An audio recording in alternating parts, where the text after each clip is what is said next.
Nice pre-Thanksgiving visit from political analyst Stephen Lawson. Good to see you, my friend. Hey, great to be here. Happy Thanksgiving. I thought for sure, I'm like, Stephen's calling us in. It's Thanksgiving holiday. He's going to be in his PJs and I got to do it. The few, the proud. exactly. Well, thanks for coming in. Obviously, I played the a portion of that 10-minute video drop from Marjorie Taylor Greene on Friday on social media, announcing that she is going to resign from her congressional seat in the 14th district on January 5th. Your initial reaction when that dropped on Friday? Yeah, certainly. I think you had it right. It sent shockwaves across the political spectrum, not just here in Georgia, but across the country. I think that there were some people that had maybe seen the writing on the wall. Obviously, this is something we've talked about on your show, Mark, for a while, this growing rift between Marjorie Taylor Greene and President Donald Trump.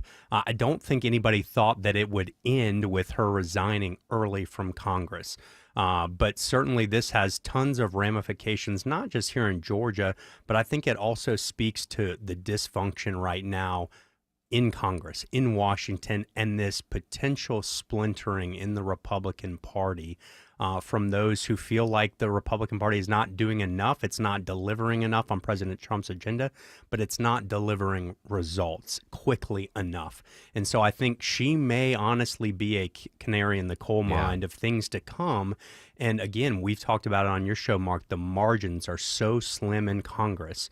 Every seat matters. Every vote matters. And it's a very precarious position right now for Republicans in Washington. And Speaker Johnson is obviously biting his the tongue right now and like, oh, what is going to happen? Before we get to the impact on the majority, the slim Republican majority, just back to the resignation of Marjorie Taylor Greene. I mean, if you had said this 18 months ago, 8 months ago, 2 months ago, that there would be a public breakup between President Trump and his most ardent supporter on the Hill, I would have laughed at you and be like, Stephen, you're not a good political analyst. That's not.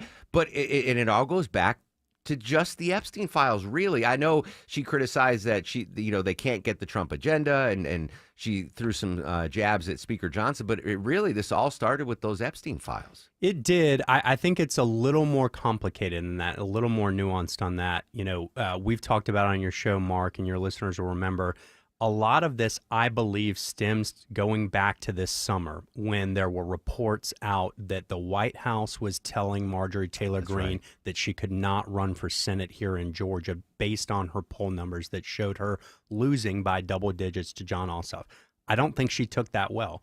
And I think from that point on, she basically said, hey, I'm going to burn the boats. I'm going to do my own thing. I'm going to say things that are uncomfortable for the Republican Party. I'm going to say things that people in Washington only say behind closed doors.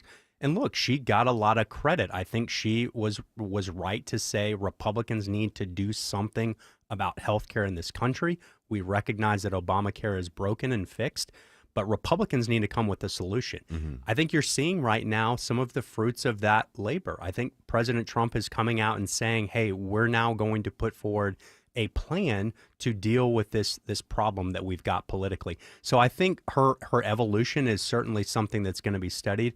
I think moving forward, it's going to be really interesting to see what does she take with this and do with it. Does she try to say, no, I'm actually going to run for Senate or governor here in Georgia? Or am I going to wait and put what I'm saying on the ballot in 2028 and run for president against this Trump, Vance, Rubio ticket? And she has gone absolutely radio silent since that announcement on Friday. Deborah's been using up all her data, texting Marjorie Taylor Greene, trying to get reaction. But I get it. You drop that bombshell and then you hunker down and see what the reaction is. So she is retiring on the 5th of January, right after her pension vests. I don't know if you know this, Stephen. She is going to be living in a lap of luxury. $8,700 a year is what she's going to be. That's it. Like all the people are like, she's doing it just for the pension. Well, she could work, be a Walmart greeter part-time and make more per year than that congressional pension. That's right. Yeah. I mean, I think it wasn't a coincidence on the timing, but sure, she's not raking it in, right? Yeah. And that's obviously much, much farther down the road.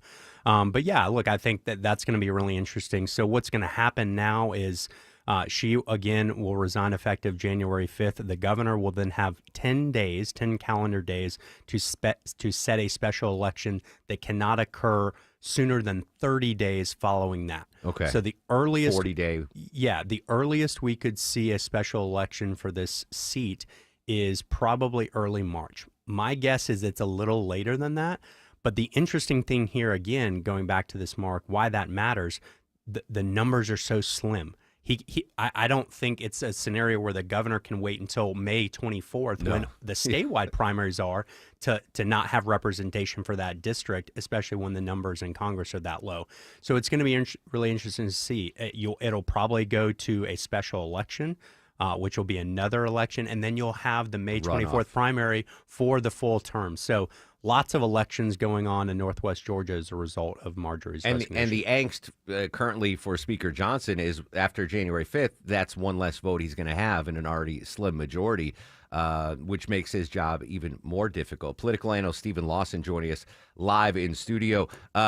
The reaction to, and I don't know if you saw this, but we saw this quote from an anonymous Republican congressperson, didn't say man or female, saying that Marjorie Greene is the tip of the iceberg, that a number of current members of Congress are going to resign in similar fashion, which could wipe out the speakership for Speaker Johnson if I think 6 or 7 Republicans resign mid-term like Marjorie Taylor Greene did, then all of a sudden he's not Speaker Johnson anymore.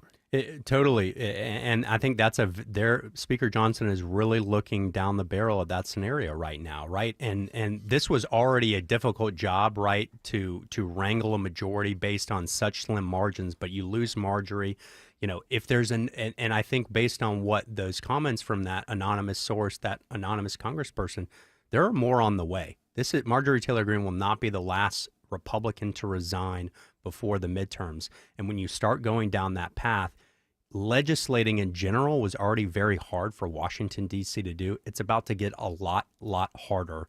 And I think that quote is just emblematic of Congress is not doing anything right now, and people are sick and tired of even the people that are up there. And so I think you're going to see a lot more of this. So you think that is a credible claim from that anonymous source? I think that there is certainly a chance that the Republicans lose their majority or it becomes a gridlock before the November elections. Wow, interesting. All right, we had earlier on the show President Trump, coming out and saying, obviously, they want to get a Republican health care plan, but he's open to the idea of extending the Obamacare subsidies because, it's hitting red districts hard, the folks that have been on that ACA program. And he's hearing from congressional folks saying, hey, my constituents are losing their benefits or they're quadrupling the cost. So he's floating the idea of extending the benefits, which leads me to ask this question, then why did we have this government shutdown? Because that's what the Democrats wanted to do, was to extend them, and it just seems wasteful now. 45-day shutdown when we could have been negotiating this 3 months ago. Yeah, look, that's the conversation we were having a few weeks ago on the Democrat side, right, Mark? It's like you delayed the government and shut it down for 45 days and didn't get anything. Yeah, exactly. And now we're having this conversation on the right about extending these subsidies when, to your point, we could have done that 2 months ago and not had any shutdown. I think what this tells me is that they are looking to buy time to shop this Republican plan around Congress and around the Hill to get buy-in, but they understand that they're going to have to extend these subsidies, even if it's for only 6 months, to buy themselves time to do that. But again, this goes back to the point that we've discussed. Where has the Republicans' plan on health care been since Obamacare was enacted? It's been MIA. And so from that perspective, Marjorie Taylor Greene and some of those Republicans that have called for this are right. It will be interesting to see, is this too late? Is this something that's rushed or forced? Or is this a well thought out plan that reverses some of the government overreach in Obamacare and starts to bend the curve back on health care and balance some of these costs out? If I were Susie Wiles and I'm advising the president, I say, hey, get those Obamacare extensions till December 1st of 2026.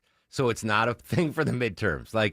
Take that out of any of the conversation for the midterms and just give everyone their subsidies until after the midterms, and then we'll revisit it. Which ironically is exactly what the Democrats were asking for before the shutdown. So yeah, it's a typical Washington, D.C. fashion. All right, let's talk. What is the Lawson Thanksgiving look like tomorrow? What's going on? We've had family here this week. It's been great, but we are going to have a nice, peaceful Thanksgiving tomorrow with turkey and all the sides, compliments of Lucy's Market. So we're really excited hold on. about Tell that. me more about Lucy's Market. Oh, well, it's great. We're picking it up right after this, so I'll let you know. All right. But fantastic. looking forward to it. We had a poll in the news today that the most popular pie on Thanksgiving in the state of Georgia is sweet potato. You agree or disagree? It's a pretty good one. I'm a silk chocolate pie is really good. That was up there too. Yeah, I got to try one of those. That's really good. Yeah, sweet potato's good. Yeah. All right. Lucy's Market, code Dentons.com for 17% off your Thanksgiving order. Stephen, we are thankful for you, the amazing insight you provided all year. Have a safe and happy Thanksgiving, and we'll talk to you after the break, my friend. Hey, happy Thanksgiving to all your listeners. There you go. 10:49 on the